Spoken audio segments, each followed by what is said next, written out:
Welcome children. We are discussing the chapter Periodic Classification of Elements. This is chapter 5 of class 10 science. In our previous session of this chapter, we have already discussed about Dobereiner's triads and Newland's law of octaves. Today in this session, we will be discussing Mendeleev's periodic table and modern periodic table. So let us start our discussion with Mendeleev's periodic table. The main credit for classifying element goes to Dmitry Ivanovich Mendeleev, a Russian chemist. He was the most important contributor to the early development of periodic table of elements, wherein the elements were arranged on the basis of their fundamental property, the atomic mass, and also on the similarity of chemical properties. Okay so हमारा जो classification है element का, उसका main credit जाता है Mendeleev's को, और उन्होंने किस बेसिस पे पीरियोडिक टेबल बनाया था ये बहुत ही इम्पॉर्टेंट है बच्चों. Fundamental properties of the elements, okay, then atomic mass and also on the similarities of the chemical properties. ठीक है, तो उन्होंने क्या क्या कंसिडर किया था? Atomic mass, physical and chemical properties. अभी देखेंगे उनका काम क्या था. When Mendeleev started his work, only 63 elements were known. He examined the relationship between the atomic masses of the elements and their physical and chemical properties. जब Mendeleev's ने काम शुरू किया तब 63 एलिमेंट्स के बारे में ही पता था. तो उन्होंने क्या किया, जो 63 एलिमेंट्स है उनके जो एटॉमिक मास है उसके साथ physical and chemical properties elements का उसको रिलेट करने लगे. He tried to establish the relationship between atomic mass and physical and chemical properties. Okay? और chemical properties में उन्होंने क्या सिलेक्ट किया? He concentrated on the compounds formed by the elements with oxygen and hydrogen.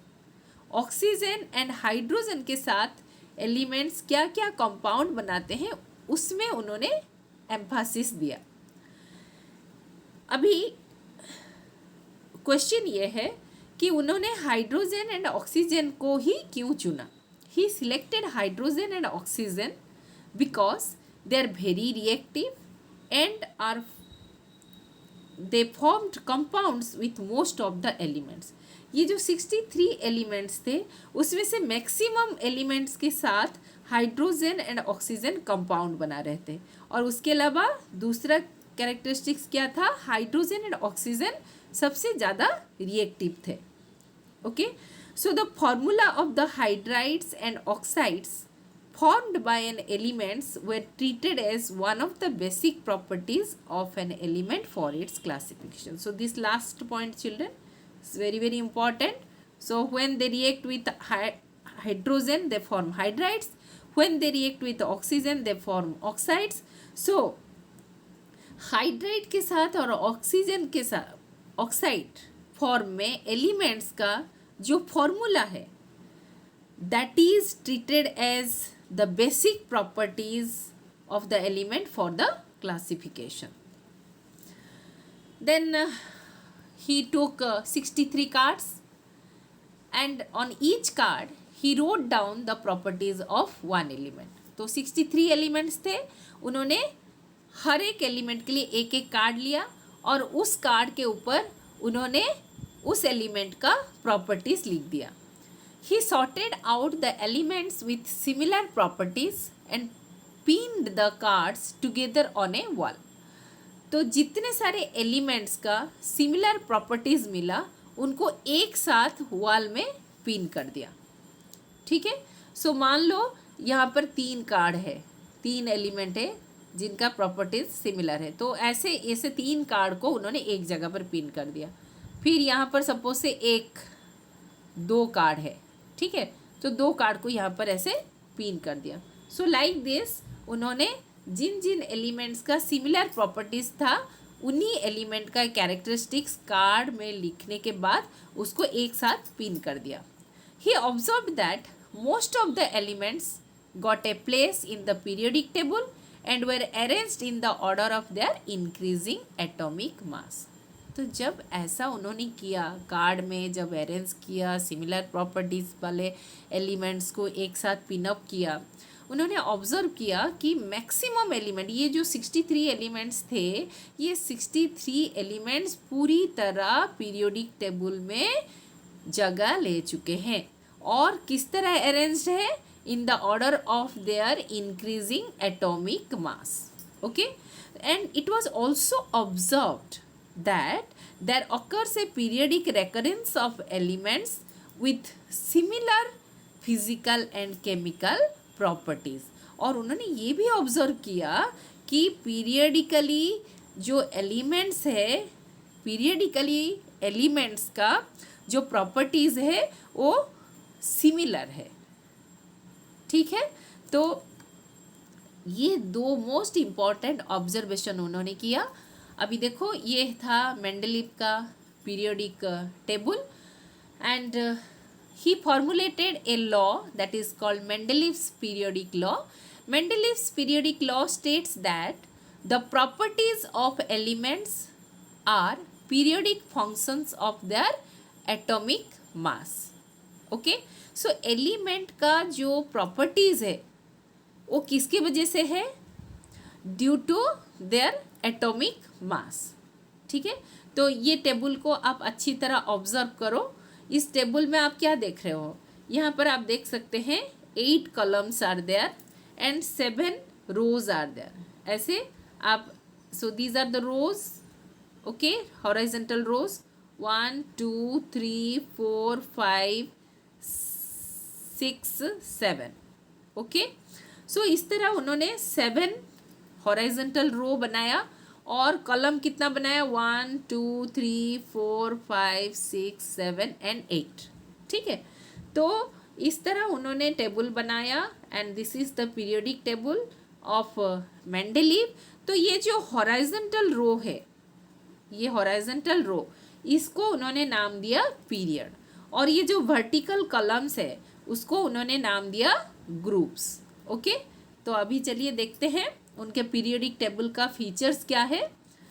On the basis of increasing order of atomic mass, Mendeleev formulated the periodic law which states that the properties of elements are the periodic function of their atomic masses। Already I have repeated।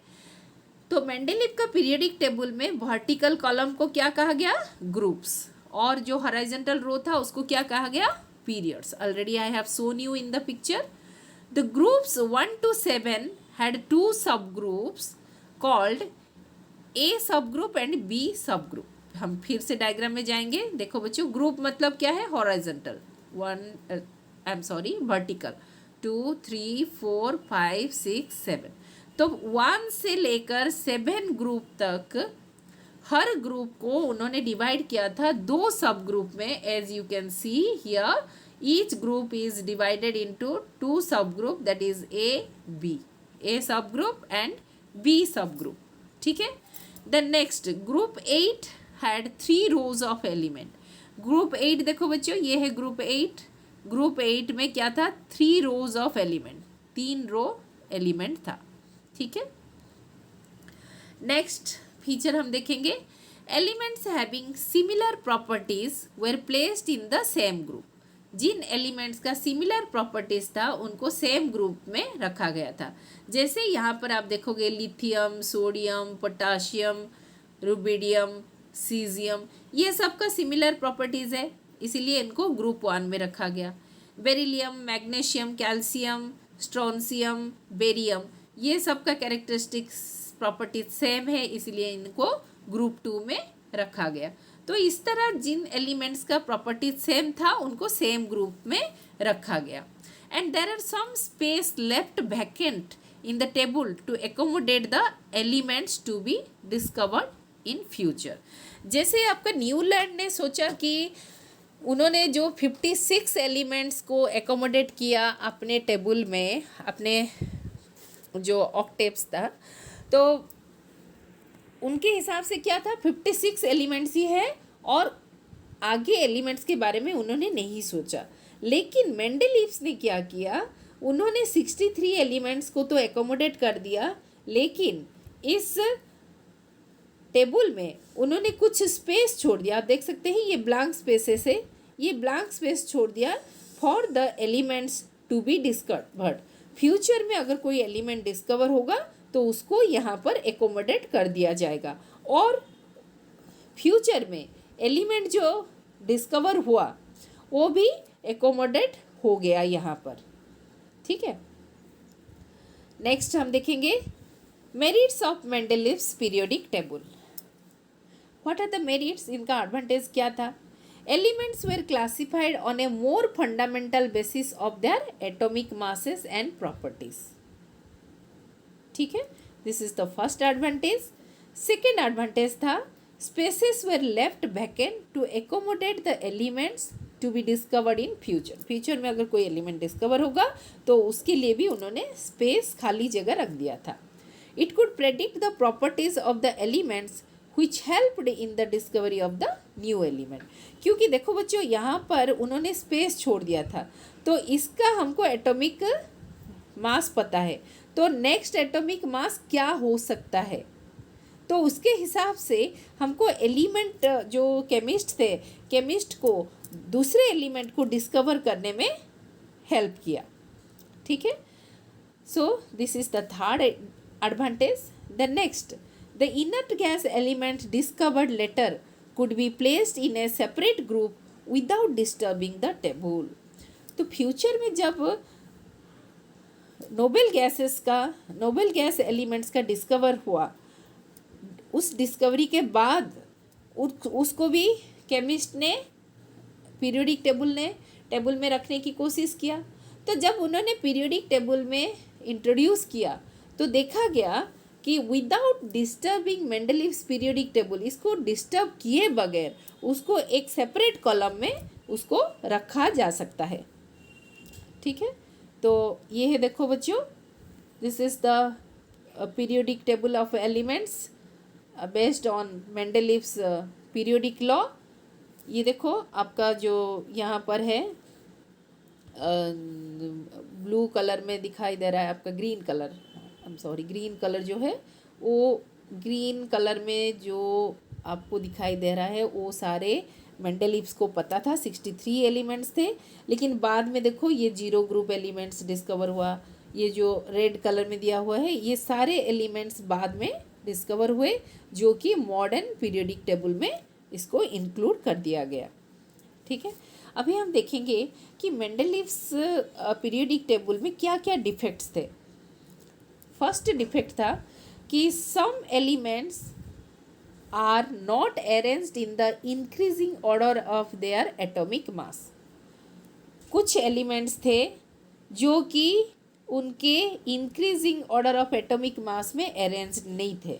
जैसे cobalt is placed before nickel. जैसे हम यहाँ देखेंगे, मैं यहाँ back जा रही हूँ, ये हटा देती हूँ मैं. Cobalt is placed before nickel. यहाँ देखो निकेल बाद में रखा गया, कोबाल्ट पहले रखा गया. ठीक है, जबकि ये रॉन्ग ऑर्डर है.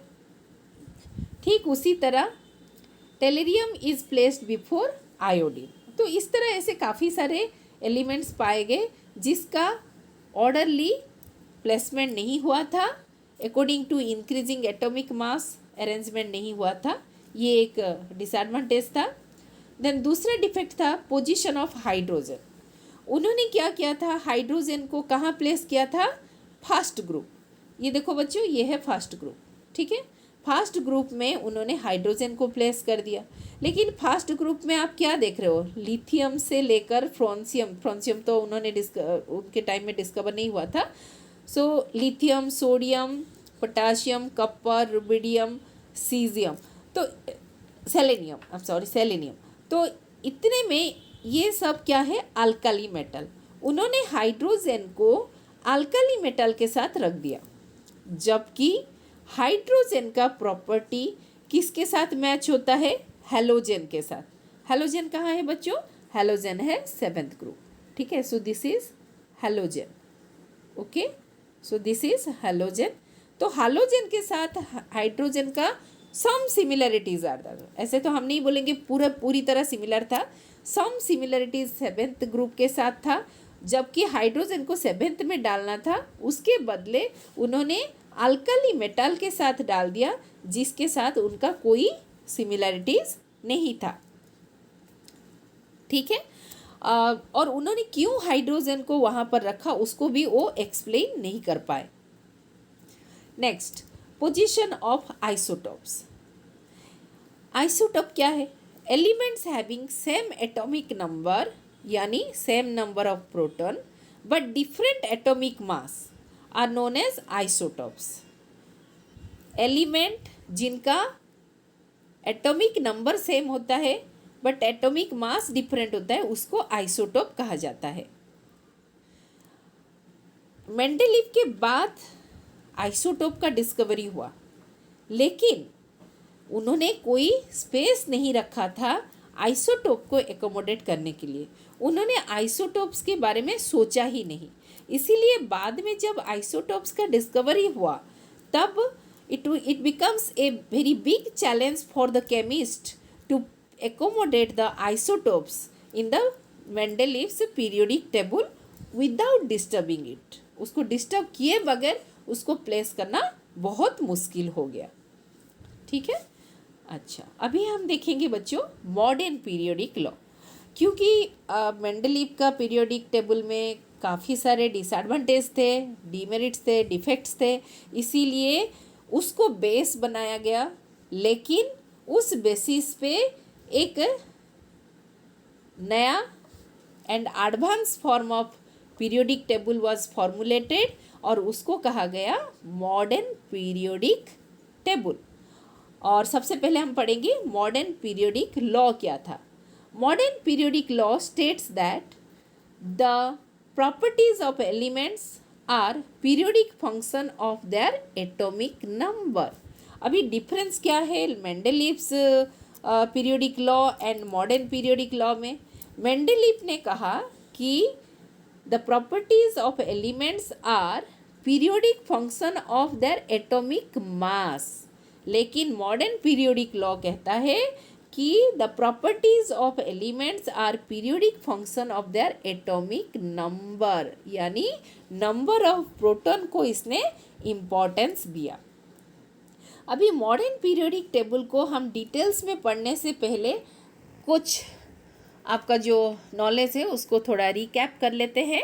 आप क्लास 9th में पढ़े हो atomic number, mass, atomic mass, valence electron, valency, ये सब के बारे में पढ़े हो, उसको थोड़ा सा मैं रिकैप कर लेती हूँ।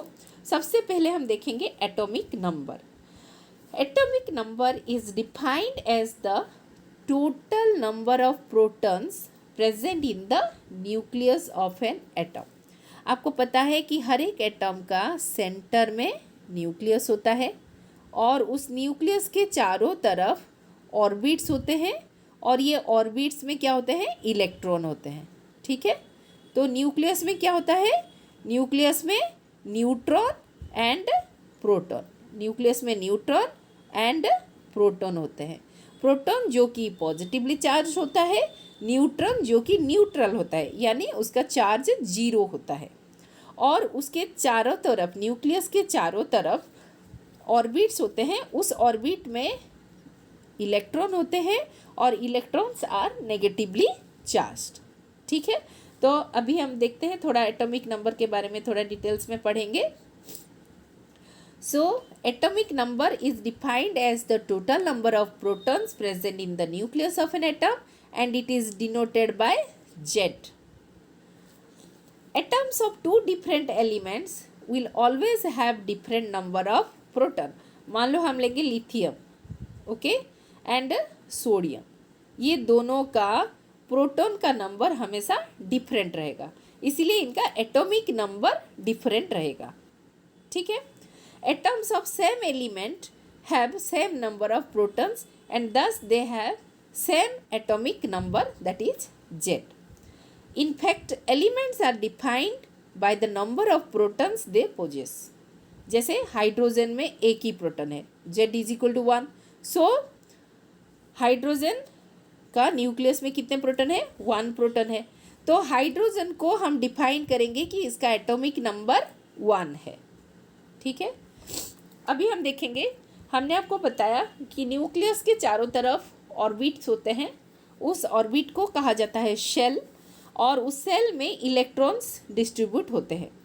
अभी हम देखेंगे ऑर्बिट में इलेक्ट्रॉन किस तरह डिस्ट्रीब्यूट होते हैं। ठीक है।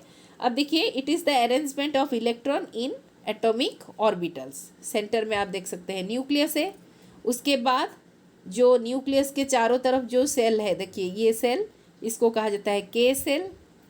उसके बाद एल सेल कितना होता है? 2 एल सेल होते हैं बच्चों। आपको शायद ये पता नहीं होगा कि एल सेल कितना होता है, एम सेल कितना होता है, एन सेल कितना होता है।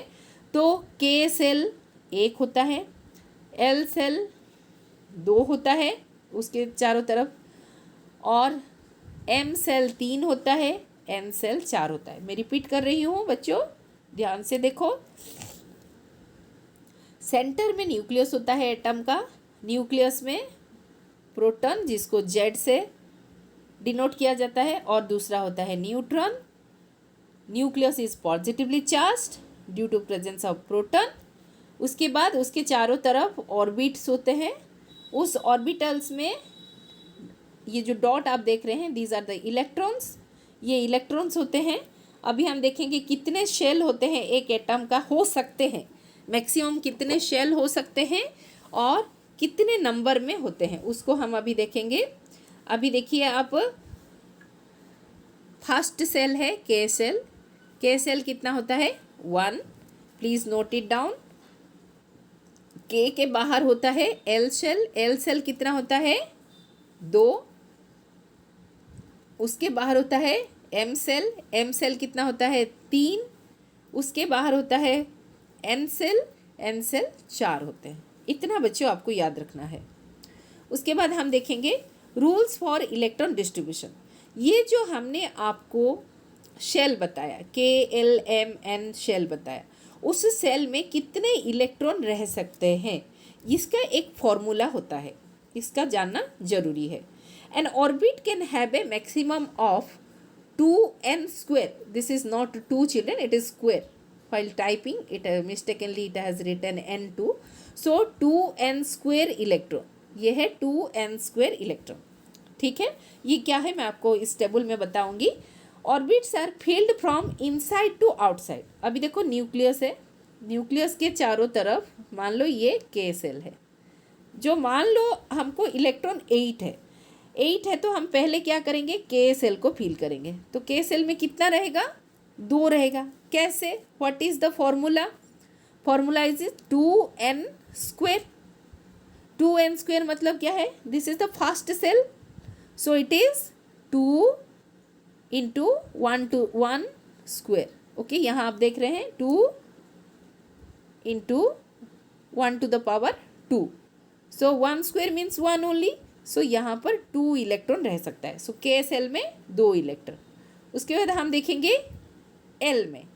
एल में कितना हो सकता है? एल में 8 इलेक्ट्रॉन रह सकते हैं एल शेल में। ठीक है, एल सेल में 2 इंटू 2 टू द पावर 2 मतलब 8 इलेक्ट्रॉन्स। इस तरह एम शेल में 18 इलेक्ट्रॉन्स, एन शेल में 32 इलेक्ट्रॉन्स। तो इस तरह हमारे इलेक्ट्रॉन्स डिस्ट्रीब्यूट होते हैं। And the outer most shell of an atom cannot accommodate more than 8 electron. सबसे बाहर जो ये मान लो न्यूक्लियस है, न्यूक्लियस के चारों तरफ मान लो ऐसे 3 शेल है।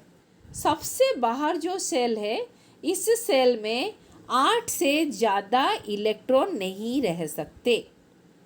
ठीक है, इससे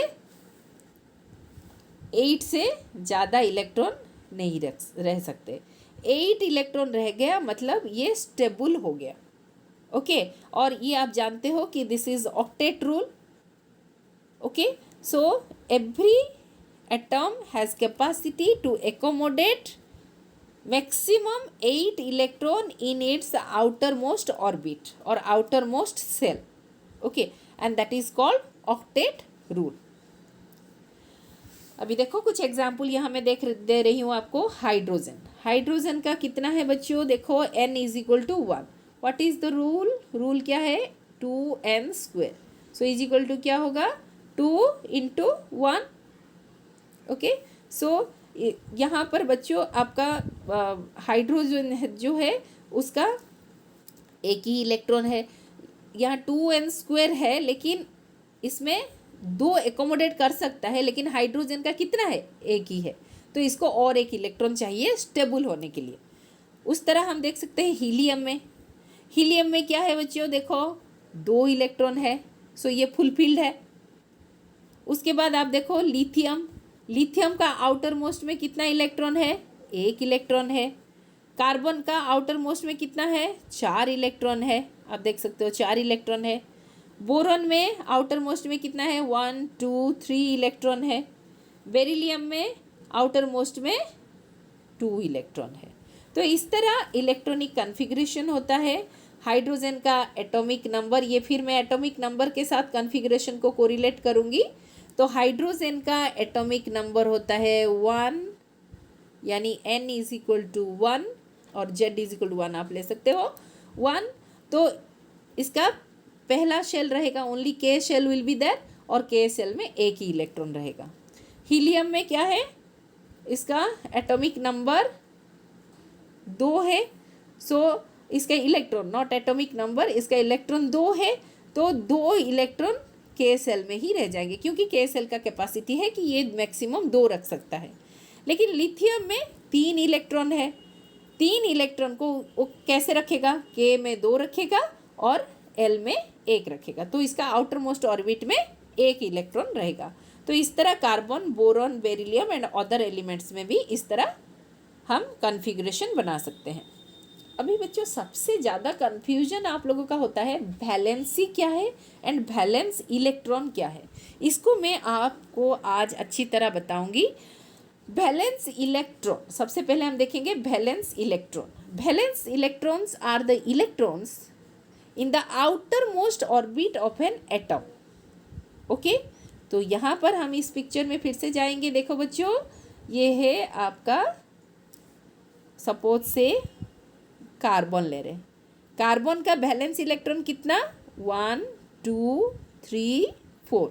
सो आउटर मोस्ट ऑर्बिटल में जितने इलेक्ट्रॉन है हम उसको आउटर मोस्ट शेल बोलेंगे, और उस सेल में जो इलेक्ट्रॉन है उसको हम बोलेंगे वैलेंस इलेक्ट्रॉन। ठीक है, सो जो आउटर मोस्ट शेल होता है, आउटर मोस्ट ऑर्बिट होता है, उसको कहा जाता है वैलेंस सेल, और उसमें जो इलेक्ट्रॉन होते हैं उसको कहा जाता है वैलेंस इलेक्ट्रॉन। ओके, अभी हम देखेंगे stable and unstable electronic configuration.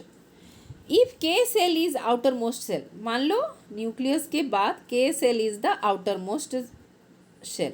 ठीक है, इसमें मैक्सिमम कितना इलेक्ट्रॉन रह सकता है, 2 इलेक्ट्रॉन।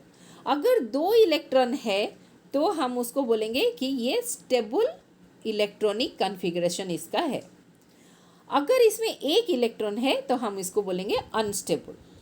ठीक है, तो के सेल को छोड़ के बाकी सारे शेल में 8 इलेक्ट्रॉन रखने का कैपेसिटी होता है। 8 से अगर कम इलेक्ट्रॉन होता है तो हम उसको बोलेंगे अनस्टेबल इलेक्ट्रॉनिक कन्फिग्रेशन। के में सिर्फ 2 रहेगा, बाकी सब एल एम एन में 8 इलेक्ट्रॉन रह सकते हैं।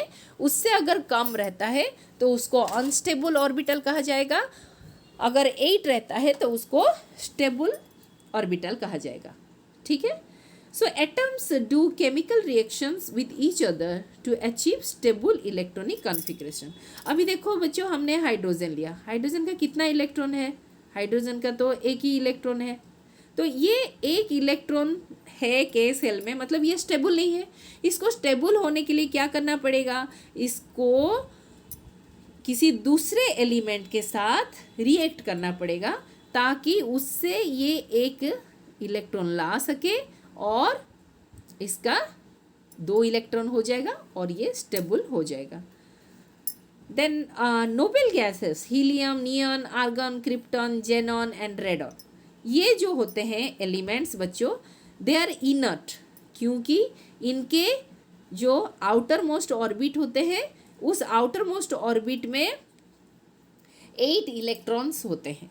सो वो स्टेबल होते हैं। सिर्फ लिथियम को छोड़ के, लिथियम में सिर्फ 2 इलेक्ट्रॉन होता है, otherwise helium not lithium, helium में 2 इलेक्ट्रॉन होते हैं, otherwise neon, argon, krypton, xenon, radon, ये सारे एलिमेंट में 8 इलेक्ट्रॉन्स होते हैं, यानी ये सारे स्टेबल होते हैं। अभी हम देखेंगे वैलेंसी क्या है। ये तो हो गया वैलेंसी इलेक्ट्रॉन जो कि आउटर मोस्ट शेल में होते हैं। अभी देखेंगे valency.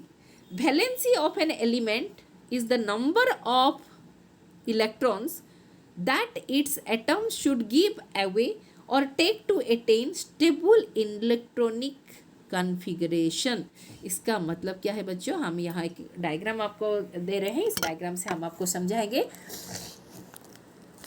It is the combining capacity, rather we can say it is the combining capacity of an atom by sharing, by losing और by gaining electrons। समझ में आया? Valency is the combining capacity of an atom by sharing और by losing और by gaining electron। ठीक है, तो electron को शेयर करेंगे या फिर लूज करेंगे या फिर गेन करेंगे, क्यों? In order to achieve the octet state. Octet state पाने के लिए वो ऐसा करेंगे। तो अभी हम यहाँ पर क्या बोल रहे हैं, शेयर करना भी बोल रहे हैं और हम यहाँ बोल रहे हैं कि लूज भी करना और गेन भी करना।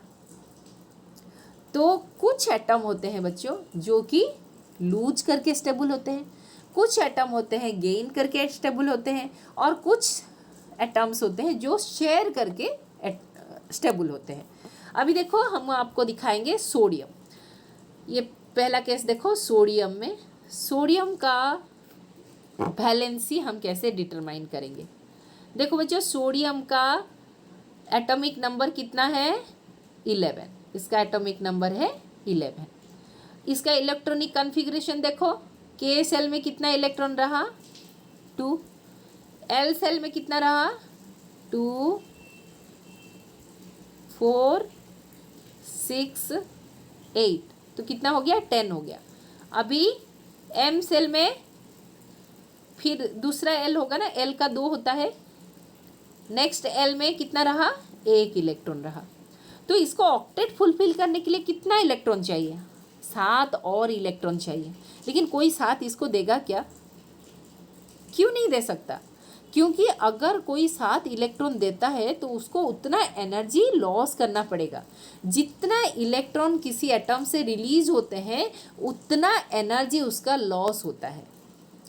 ठीक है, तो इसीलिए इसके लिए आसान क्या होगा, 1 इलेक्ट्रॉन को दे देना, किसी को दे देना। दे देने से क्या होगा, इसका आउटर मोस्ट ऑर्बिटल जो है एल है, एल में 8 हो जाएगा और ये स्टेबल हो जाएगा। ये किसी को जिसको चाहिए 1 इलेक्ट्रॉन उसको ये दे देगा। तो यहाँ पर सोडियम का वैलेंसी क्या होगा, सोडियम का वैलेंसी होगा 1, क्योंकि ये 1 इलेक्ट्रॉन देकर स्टेबल हो रहा है। ठीक है, अभी हम देखेंगे दूसरा एग्जाम्पल। यहाँ देखो क्लोरीन। ये देखो बच्चों, क्लोरीन का एटॉमिक नंबर क्या है, यहाँ पर लिखा है 17 proton, so atomic number is 17। के सेल में कितने रहेंगे, 2। ठीक है, उसके बाद फर्स्ट एल में कितने रहेंगे, 8।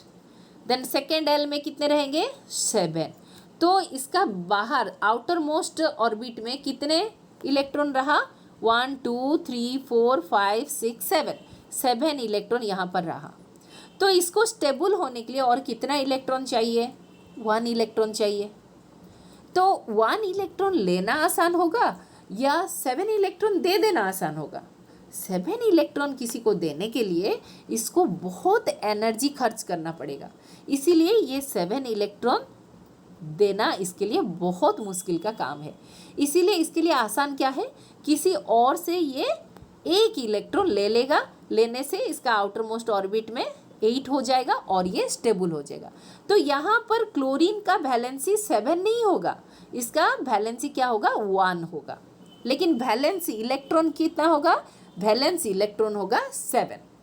रिमेंबर चिल्ड्रन, क्लोरीन का वैलेंस इलेक्ट्रॉन होगा 7 और वैलेंसी होगा 1। ठीक है, यहाँ पर क्लोरीन इलेक्ट्रॉन को गेन कर रहा है। अभी तीसरा केस हम देखेंगे, कार्बन। अभी देखो बच्चों, कार्बन में इसका कितने प्रोटॉन है, 6 प्रोटॉन है। सो इसका एटॉमिक नंबर कितना है, 6। तो के सेल में 2 रह गया, बाकी बाहर कितना रहा, 4 इलेक्ट्रॉन। ठीक है, लेकिन इसको और क्या चाहिए, और 4 इलेक्ट्रॉन चाहिए। ये 4 दे सकता है या फिर 4 ले सकता है, लेकिन ये 4 देना भी मुश्किल है, 4 लेना भी मुश्किल है। इसके लिए कार्बन एंड इट्स कंपाउंड वाले चैप्टर में हम इसके बारे में पढ़े हैं कि ये अगर 4 देता है, अगर 4 दे देता है, देने के लिए इसको ज़्यादा एनर्जी खर्च करना पड़ेगा, इसीलिए इसको नहीं देगा। अगर 4 किसी से ले लेता है, लेने से इसका टोटल इलेक्ट्रॉन कितना हो जाएगा, 10 इलेक्ट्रॉन हो जाएगा। और इसका प्रोटॉन कितना है, 6 प्रोटॉन। 6 प्रोटॉन 10 इलेक्ट्रॉन को रख नहीं सकता। ठीक है, इसीलिए इस केस में क्या करेगा, ये दूसरे एलिमेंट के साथ अपना जो आउटर मोस्ट इलेक्ट्रॉन है उसको शेयर करेगा। ठीक है, तो इसका वैलेंसी क्या, कितना इलेक्ट्रॉन शेयर करेगा, 4 इलेक्ट्रॉन शेयर करेगा, इसीलिए इसका वैलेंसी होगा 4। सो ये कुछ स्टेबल इलेक्ट्रॉनिक कॉन्फ़िगरेशन हम जो बताए थे नोबेल गैसेस का। अब देखो, हीलियम का के शेल में 2 होना है, 2 हो गया, सो इट इज स्टेबल। नियन में 10 है इसका इलेक्ट्रॉन, लेकिन के में 2 हो गया, एल में 8 हो गया, ये स्टेबल हो गया। आर्गन में भी देख सकते हैं आप, आउटर मोस्ट ऑर्बिट में 8 इलेक्ट्रॉन है, सो इट इज ऑल्सो स्टेबल। ठीक है, अभी हम देखेंगे मॉडर्न पीरियोडिक टेबल। ठीक है, अभी हमको पता है एटॉमिक नंबर क्या है, एटॉमिक मास क्या है, वैलेंसी क्या है, वैलेंस इलेक्ट्रॉन क्या है, ये सब हमको पता चल चुका है। अभी हम जाएंगे मॉडर्न पीरियोडिक टेबल, इसके बारे में डिस्कस करेंगे। इन 1913 मोज़ले showed that atomic number is a very important property of an element, and after that nail bore. Modern periodic table कौन बनाया था बच्चों, नेल बोर।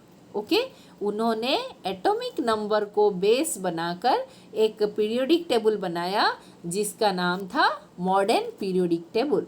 सो ये है बच्चों मॉडर्न पीरियोडिक टेबल।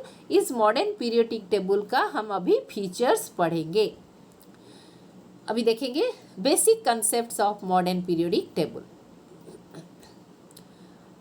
इसका इम्पॉर्टेंट पॉइंट्स मैं आपको बताती जाऊंगी, आप ध्यान से सुनिए। मैं इसके साथ साथ टेबल में भी जाऊंगी, टेबल में भी समझाऊंगी। Most of the properties of an element depends on number of valence electron. Valence electron यानी आउटर मोस्ट ऑर्बिट में कितना इलेक्ट्रॉन है उसके ऊपर उसका प्रॉपर्टी डिपेंड करता है। Next point, elements having same number of valence electron are group together. तो मान लो element A is there, element B is there, ये सबका क्या है, आउटर मोस्ट शेल में इक्वल नंबर ऑफ इलेक्ट्रॉन है। ठीक है, चाहे इसका 3 सेल हो, इसका 3 सेल है, लेकिन आउटर मोस्ट में 2 इलेक्ट्रॉन है, इसका आउटर मोस्ट में 2 इलेक्ट्रॉन है, तो ये दोनों को एक ही ग्रुप में डाला जाएगा। ग्रुप क्या होता है, the vertical columns are known as groups. हम मेंडलीव में पढ़े थे, तो मॉडर्न में भी वही सेम रहेगा। ठीक है, तो इनका वैलेंस इलेक्ट्रॉन जिन एलिमेंट्स का सेम है उनको एक ही ग्रुप में रखा गया है। ठीक है, देन क्योंकि इनका वैलेंस इलेक्ट्रॉन सेम है, इसीलिए इनका प्रॉपर्टीज भी सिमिलर है, ठीक है। लेकिन यहाँ पर एक एक्सेप्शन है। In 18th group element have 8 valence electrons except helium, but still helium is appropriately placed in 18th group. This is, I am sorry children, ये टाइप करने के टाइम 8th हो गया है. This is 18th group as it also has stable electronic configuration. मैं यहाँ आपको अभी पिक्चर दिखा रही हूँ. देखो जो हीलियम है, हीलियम का वैलेंस इलेक्ट्रॉन कितना है बच्चों? वैलेंस इलेक्ट्रॉन 2 है. आप देख रहे हो ये जो 2 लिखा है, this is the valence electron, ठीक है. लेकिन ये बाकी सबका वैलेंस इलेक्ट्रॉन कितना है? 8. फिर भी हीलियम को इनके साथ रखा गया क्योंकि ये स्टेबल कॉन्फ़िगरेशन है इसका, और इनका भी स्टेबल कॉन्फ़िगरेशन है, इसीलिए इसको नोबेल गैस नाम दिया गया और एक ही ग्रुप में प्लेस कर दिया गया, ठीक है. So this is the exception and this is the 18th group of the periodic table, ठीक है. So this is the exception, you have to remember. The next अभी देखेंगे बच्चों, characteristics of modern periodic table. In periodic table elements have been arranged by increasing atomic number instead of mass number. Mass number यहाँ नहीं लिया गया, atomic mass नहीं लिया गया, एटॉमिक नंबर लिया गया, ठीक है. और इसका हॉराइजेंटल रो, जैसे मेंडलीव का पीरियोडिक टेबल में था, हॉराइजेंटल रो को पीरियड और वर्टिकल कॉलम को ग्रुप कहा गया, ठीक है. अभी हम देखेंगे पीरियड और ग्रुप का फीचर्स. सबसे पहले हम देखेंगे periods. There are 7 periods of elements. 7 period है बच्चों, यहाँ पर आप देख सकते हैं, यहाँ मैंने नाम दिखाया है 1 then 2 3 4 5 6 7. I'm sorry, I'm talking about the periods and I have shown you the groups. So it has periods, so you can see the periods. Let me go back. Periods are 1 2 3 4 5 6 7. So don't get confused children, period means horizontal rows, okay. So there are 7 periods. Let us see what are there in the periods. First period has 2 elements, hydrogen and helium, called very short period. यहाँ देखो बच्चों, first period में कितने element है? 1 and 2, ठीक है, hydrogen and helium. सो इसको कहा जाता है very short period. The next second period had 8 elements, lithium to neon. देखो lithium, beryllium, boron, carbon, nitrogen, oxygen, fluorine, neon. तो इस तरह 8 एलिमेंट्स है, इसको कहा जाता है शॉर्ट पीरियड. इससे पहले क्या था? Very short period. अभी ये है शॉर्ट पीरियड. उसके बाद थर्ड पीरियड में भी 8 एलिमेंट है, जैसे सोडियम से आर्गन, सोडियम से आर्गन, ये भी 8 एलिमेंट है, इसको भी शॉर्ट पीरियड कहा जाता है. पहला वाला वेरी शॉर्ट, देन उसके बाद 2 है शॉर्ट पीरियड. उसके बाद हम देखेंगे fourth period is having 18 elements. Fourth में ये है 18 एलिमेंट्स है, इसको हम बोलेंगे लॉन्ग पीरियड. उसके बाद फिफ्थ पीरियड में भी 18 एलिमेंट्स है, यहाँ पर भी 18 एलिमेंट्स है, इसको भी हम बोलेंगे long period. Then sixth period में 32 एलिमेंट्स, 32 एलिमेंट्स है. ये जो लास्ट वाला है सिक्स्थ वाला, इसमें 32 एलिमेंट्स होते हैं, जिसको कहा जाता है वेरी लॉन्ग पीरियड. और सेवेंथ पीरियड में 28 elements, francium to atomic number 114. तब तक एटॉमिक नंबर 114 वाला डिस्कवर नहीं हुआ था, इसीलिए 114 तक उन्होंने रखा. इसमें 28 एलिमेंट्स थे और इसको कहा गया इनकम्प्लीट पीरियड, ठीक है. So these are the characteristic feature of the periods. अभी हम देखेंगे ग्रुप्स क्या है. There are 18 groups. आप यहाँ देख सकते हो बच्चों 18 ग्रुप्स. 1, यहाँ से देखो आप काउंट करोगे तो यहाँ नंबर लिखा गया है, देखो ग्रुप्स कितना है, 1 to 18. So there are 18 groups. But ये जो 18 ग्रुप्स है, इसको 9 मेन ग्रुप्स में रखा गया. ये 18 ग्रुप्स को 9 मेन ग्रुप्स में रखा गया. कैसे? ये देखो 1 2 3 4 5 6 7 8, ठीक है, 8 देन 0, ठीक है, ये है 9, मतलब 9 ग्रुप में रखा गया। तो फिर बाकी ये सब क्या है आप पूछोगे। देखो बच्चों, ये है, आप देख सकते हो कि मेंडलीफ ने कहा था कि उनका जो पीरियोडिक टेबल था उसमें हर ग्रुप को उन्होंने सब ग्रुप में डिवाइड किया था, ए एंड बी। तो इसी तरह मॉडर्न पीरियोडिक टेबल में भी हर ग्रुप का 2 सब ग्रुप है। वो 2 सब ग्रुप हम यहाँ देखेंगे। देखो यहाँ पर 1A 1B,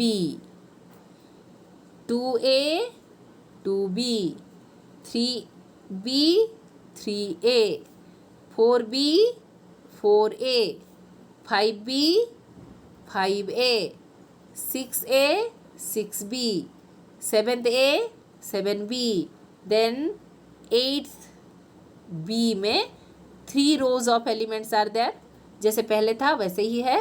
देन आपका जीरो ग्रुप, जिसको नोबेल गैस कहा जाता है। तो इस तरह 8 ग्रुप्स है। सो 18 ग्रुप्स को 9 ग्रुप्स में डिस्ट्रीब्यूट किया गया है। और अभी हम देखेंगे किसको क्या कहा जाता है। Group 8 has 3 rows of elements, हमने आपको दिखाया। ग्रुप 8 में, ये देखो ये ग्रुप 8 है ना, ग्रुप 8 में 3 rows of elements are there, okay. अभी उसके बाद हम जाएंगे नेक्स्ट फीचर।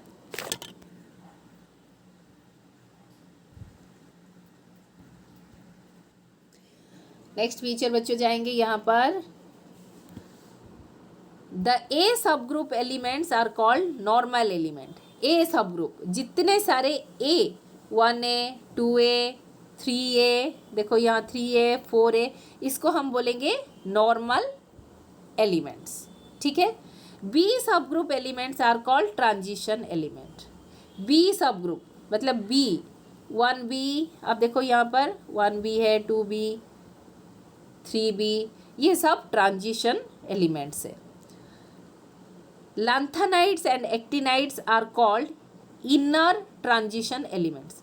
यहाँ देखो बच्चों, नीचे यहाँ पर देखो 14 एलिमेंट्स ईच, इसको कहा जाता है inner transition elements.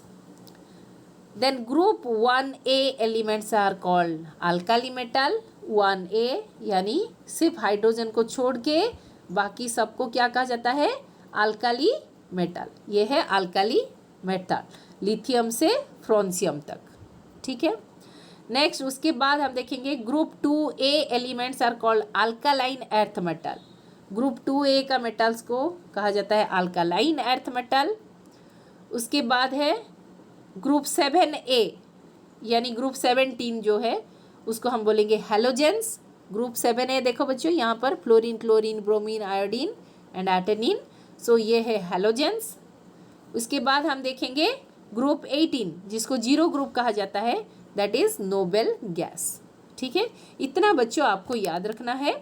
In A group all the elements have the same number of valence electron as I have told you. हर एक ग्रुप में सबका सेम वैलेंस इलेक्ट्रॉन होता है। कैसे आपको पता चलेगा, ये आप देखो, देखो बच्चों यहाँ पर इसका अगर इलेक्ट्रॉनिक कॉन्फ़िगरेशन आप निकालोगे तो आपको पता चल जाएगा कि इसका वैलेंस इलेक्ट्रॉन कितना है, ठीक है। तो इसका आपका जो फर्स्ट ग्रुप है उसमें 1 वैलेंस इलेक्ट्रॉन होता है, सेकेंड ग्रुप में 2 वैलेंस इलेक्ट्रॉन होता है। तो इस तरह ये अरेंजमेंट किया गया है। In A period all the elements contain the same number of shell. Period में क्या होता है, ये है पीरियड, ठीक है। ये पीरियड में जितने सारे एलिमेंट है सबका शेल नंबर सेम होता है, ठीक है। इसका 1 शेल है ना हाइड्रोजन का, तो हीलियम का भी 1 शेल है। लिथियम का 2 शेल है, बेरिलियम का 2 शेल है, बोरॉन, कार्बन, नाइट्रोजन, ऑक्सीजन, ये सबका 2 शेल है, ठीक है। तो इस ऐसे आप हॉराइजेंटली जाओगे तो इनका सेल नंबर सेम रहता है, ठीक है। अभी कुछ अदर फीचर्स हम पढ़ेंगे बच्चों। इनर ट्रांजिशन एलिमेंट हम आपको ऑलरेडी बता चुके हैं। 14 elements with atomic number 58 to 71 नीचे जो दिया गया है ये, ठीक है, इसको कहा जाता है लैंथेनाइट्स। एंड 90 to 103 जिसको कहा जाता है एक्टिनाइट्स, इसको इनर ट्रांजिशन एलिमेंट कहा जाता है। उसके बाद अभी हम देखेंगे trends in modern periodic table. ये बहुत ही इंपॉर्टेंट है बच्चों। Valence electron and valence shell, ये कैसे हम देखेंगे पीरियोडिक टेबल में। अक्रॉस ए पीरियड, यानी इस तरह अक्रॉस ए पीरियड, यानी left to right, left to right आएंगे तो क्या होगा, valence electron increases from left to right but valence shell is constant. यहाँ से ऐसे जाएंगे तो इसका शेल, वैलेंस सेल कांस्टेंट रहेगा, लेकिन उस सेल में जो इलेक्ट्रॉन है वो इलेक्ट्रॉन इस तरह बढ़ता जाएगा from left to right. This is left and this is right, left to right ये इलेक्ट्रॉन, वैलेंस इलेक्ट्रॉन बढ़ता जाएगा लेकिन वैलेंस सेल कांस्टेंट रहेगा। अभी हम देखेंगे डाउन द ग्रुप क्या रहेगा। ग्रुप में क्या रहेगा, दिस इज ग्रुप। ग्रुप में क्या होगा बच्चों, ग्रुप में वैलेंस इलेक्ट्रॉन, ये क्या लिखा है, वैलेंस इलेक्ट्रॉन रिमेन्स कांस्टेंट। इसका वैलेंस इलेक्ट्रॉन सबका 1 1 1 1 1 है, देखो यहाँ पर सबका 1 है वैलेंस इलेक्ट्रॉन, लेकिन इसका सेल कांस्टेंट नहीं है, सेल इंक्रीज होता है, ठीक है। पीरियड में सेल कांस्टेंट रहता है और ग्रुप में सेल बढ़ता है। पीरियड में वैलेंस इलेक्ट्रॉन बढ़ता है लेफ्ट टू राइट, और इसमें भी आपका जो ग्रुप है, ग्रुप में वैलेंस इलेक्ट्रॉन कांस्टेंट रहता है, ठीक है। अभी देखेंगे दूसरा प्रॉपर्टी। अब चलो बच्चों, valency across the period. Period में वैलेंसी क्या होता है, ऐसे वैलेंसी क्या होता है बच्चों, valency increases till group 14 and then decreases till 18। 14 मतलब क्या है बच्चों, आप 14 मतलब हमेशा रखो कार्बन। 14 पे क्या है, कार्बन है। कार्बन का आप पता है ना, ये 4 इलेक्ट्रॉन आउटर मोस्ट में है, ना ये दे सकता है ना ये ले सकता है, तो कार्बन को, कार्बन पे आप कंसंट्रेट करो ताकि आपको पता चलेगा। तो इसका वैलेंसी 1 से 14 तक बढ़ता जाता है, उसके बाद कम होता जाता है, ठीक है। लेकिन ग्रुप में क्या होता है, valency remains constant, valency constant रहता है, क्योंकि इसका वैलेंस इलेक्ट्रॉन कांस्टेंट है, इसीलिए वैलेंसी भी कांस्टेंट रहेगा। नेक्स्ट अभी देखेंगे metallic character. Metallic character across the period, ये पीरियड में आप देखो बच्चों, दिस इज पीरियड। पीरियड में मेटेलिक कैरेक्टर क्या होता है, decreases from left to right, decreases from left to right. मैं इसका एक दूसरा डायग्राम दूंगी बच्चों आपको, लेट मी गिव यू। ये जो मेटेलिक कैरेक्टर है, लेफ्ट से राइट तक आएंगे तो मेटेलिक कैरेक्टर डिक्रीज हो जाता है, यानी इस तरफ लेफ्ट में हाईएस्ट मेटेलिक कैरेक्टर होता है और यहाँ पर लोएस्ट मेटेलिक कैरेक्टर होता है। उसके बाद ये सब नॉन मेटल है, ठीक है। मेटल यहाँ तक है, आप देखो, सॉरी आई एम सॉरी, यहाँ तक, ठीक है, 13 तक मेटल है। Let me remove this. 1 से सिर्फ हाइड्रोजन को छोड़ के 1 से 13 तक मेटल है, ठीक है। तो मेटेलिक कैरेक्टर लेफ्ट से राइट तक डिक्रीज होता है, तो एरो में इस तरफ दिखा रही, ठीक है। And down the group, group में क्या होगा, इंक्रीजेस, मेटेलिक कैरेक्टर इंक्रीजेस। ऐसे अगर आएंगे तो मेटेलिक कैरेक्टर इंक्रीज होगा, ठीक है। Then next electropositivity. इलेक्ट्रोपॉजिटिविटी क्या होता है बच्चों, it is the ability of an atom to lose electron. अभी कोई इलेक्ट्रॉन लूज करता है, जैसे सोडियम, सोडियम ने क्या किया, इलेक्ट्रॉन लूज किया, इसीलिए ये पॉजिटिव चार्ज हुआ, इसको कहा जाता है इलेक्ट्रोपॉजिटिविटी। अगर कोई इलेक्ट्रॉन लूज करेगा तभी ये पॉजिटिव होगा। तो जितना इलेक्ट्रॉन लूज करेगा वो उतना इलेक्ट्रोपॉजिटिविटी होगा, ठीक है। सो जितना इलेक्ट्रोपॉजिटिव होगा उतना इलेक्ट्रॉन लूज करना आसान होगा उसके लिए, ठीक है। अभी अक्रॉस द पीरियड, पीरियड में क्या होता है हम देखेंगे। So this is period, period में हम देखेंगे as we move to right size of atom decreases. अभी देखो बच्चों, यहाँ पर एक इंपॉर्टेंट बात मैं आपको बताऊंगी। हम ये है left and this is right. Left से राइट हम जैसे मूव करेंगे इसका क्या होता है बच्चों, number of proton in the nucleus increases, ठीक है। इसका प्रोटॉन इंक्रीज हो रहा है तो क्या होगा, इसका जो चारों तरफ इलेक्ट्रॉन है ये इलेक्ट्रॉन को अपने तरफ खींच के रखेगा, ठीक है।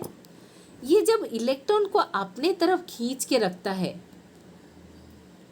अगर ये खींच के रखता है तो इलेक्ट्रॉन लूज करने का कैपेसिटी ज़्यादा रहेगा या कम रहेगा, ऑब्वियसली कम रहेगा।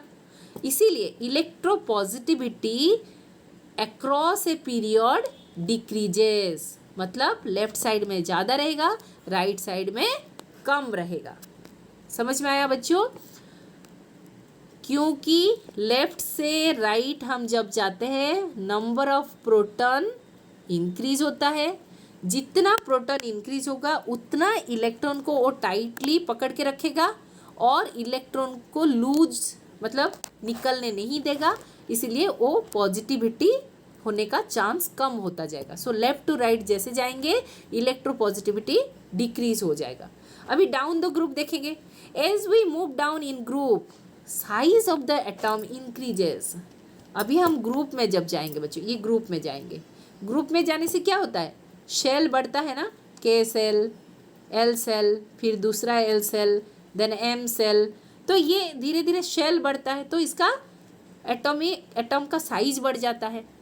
एटम का साइज बढ़ने से क्या होता है, प्रोटॉन से इलेक्ट्रॉन दूर चले जाते हैं और इलेक्ट्रॉन लूज करना आसान हो जाता है। इसीलिए इलेक्ट्रोपॉजिटिविटी जैसे नीचे आएंगे, नीचे की तरफ down the group it will increase. अभी हम देखेंगे दूसरा प्रॉपर्टी, नेचर ऑफ ऑक्साइड्स, क्योंकि हम ऑक्साइड्स एंड हाइड्राइड्स को ज़्यादा इंपॉर्टेंस दे रहे हैं। अभी हम देखेंगे ऑक्साइड फॉर्मेशन जो करते हैं एलिमेंट्स, उनका नेचर क्या होता है। अक्रॉस द पीरियड, पीरियड में जब जाएंगे तो ये ऑक्साइड्स जैसे potassium oxide, calcium oxide, scandium oxide, इसका acidic nature left to right बढ़ेगा, left to right acidic nature बढ़ेगा, ठीक है। And down the group the acidic nature कम होगा। ऐसे अगर आएंगे तो एसिडिक नेचर कम होगा, ठीक है। तो यहाँ हमने दिखाया बच्चों, देखो ये है बेसिक, मतलब एसिडिक नेचर कम है। ये कहाँ है, ये देखो आपका सोडियम यहाँ पर है, ठीक है। अच्छा, ये है एम्फोटेरिक, मतलब नाइदर एसिडिक नॉर बेसिक, और या फिर बोल सकते हैं बोथ एसिडिक एंड बेसिक, और ये है एसिडिक, ठीक है। ये कुछ एग्जाम्पल्स आपको याद रखना है। Metals normally form basic oxides, ये आप क्लास 8 में पढ़ चुके हो, and are electropositive, and non metals normally form acidic oxides and are electronegative, ठीक है। तो नॉन मेटल किस तरफ है बच्चों, राइट साइड में है नॉन मेटल्स, ठीक है, और मेटल्स किस तरफ है, लेफ्ट साइड में। तो लेफ्ट साइड में आपका जितना ऑक्साइड बनेंगे वो बेसिक हो रहेंगे या फिर लेस एसिडिक रहेंगे, लेकिन नॉन मेटल्स क्या करेंगे, एसिडिक ऑक्साइड्स बनाएंगे। The next chemical reactivity across the period देखेंगे हम। देखो बच्चों, हमने 13 तक हम आपको दिखाए थे कि ग्रुप 13 तक सारे मेटल्स होते हैं, ठीक है। सो मेटल का रिएक्टिविटी लेफ्ट से राइट तक जाएंगे तो डिक्रीज होता है, तो हम एरो इस तरफ दिखाएंगे, ठीक है। यानी राइट से लेफ्ट पीछे की तरफ आएंगे तो रिएक्टिविटी बढ़ता है। ये कैसे याद रखोगे मैं आपको बताती हूँ। देखो बच्चों, यहाँ पर आपको एक सिंपल सा एग्जांपल दे रही हूँ। आप जानते हो कि sodium potassium are highly reactive, वो कहाँ है, लेफ्ट साइड में है ना, तो ये सबसे ज़्यादा रिएक्टिव है और इधर जाओगे तो रिएक्टिविटी कम हो जाएगा। और मेटल कहाँ तक है? 13 तक है। उसके बाद सारा नॉन मेटल्स है, ठीक है, नॉन मेटल्स एंड मेटलॉइड्स है। तो आप क्या करोगे, इस तरह आपको याद रखना है, मेटल का रिएक्टिविटी लेफ्ट की तरफ बढ़ता है यानी राइट की तरफ कम होता है, ठीक है। The next, down the group, नीचे की तरफ जैसे जाएंगे नॉन मेटल के लिए इसका बढ़ता है, नॉन मेटल के लिए इसका रिएक्टिविटी बढ़ता जाता है, ठीक है।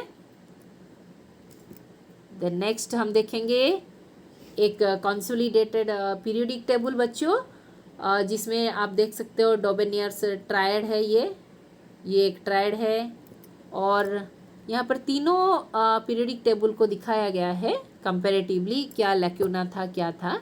तो बच्चों आज हमने modern periodic table, Mendeleev's periodic table के बारे में पढ़ा, जिसमें हम उसका बेसिस क्या है उसके बारे में डिस्कस किए, फिर जो ट्रेंड है मॉडर्न पीरियोडिक टेबल उसके बारे में हम डिस्कस किए। बच्चों अगर आपको कहीं पर भी कुछ भी डाउट है तो आप कमेंट सेक्शन में मुझे ज़रूर पूछना, I will be happy to answer your questions. And इसी के साथ आपका ये चैप्टर ख़त्म होता है और don't forget to subscribe my channel and also don't forget to comment, and if you have any doubt, please write in the comment section. I'll be very much happy. Thank you, thanks a lot for watching this video.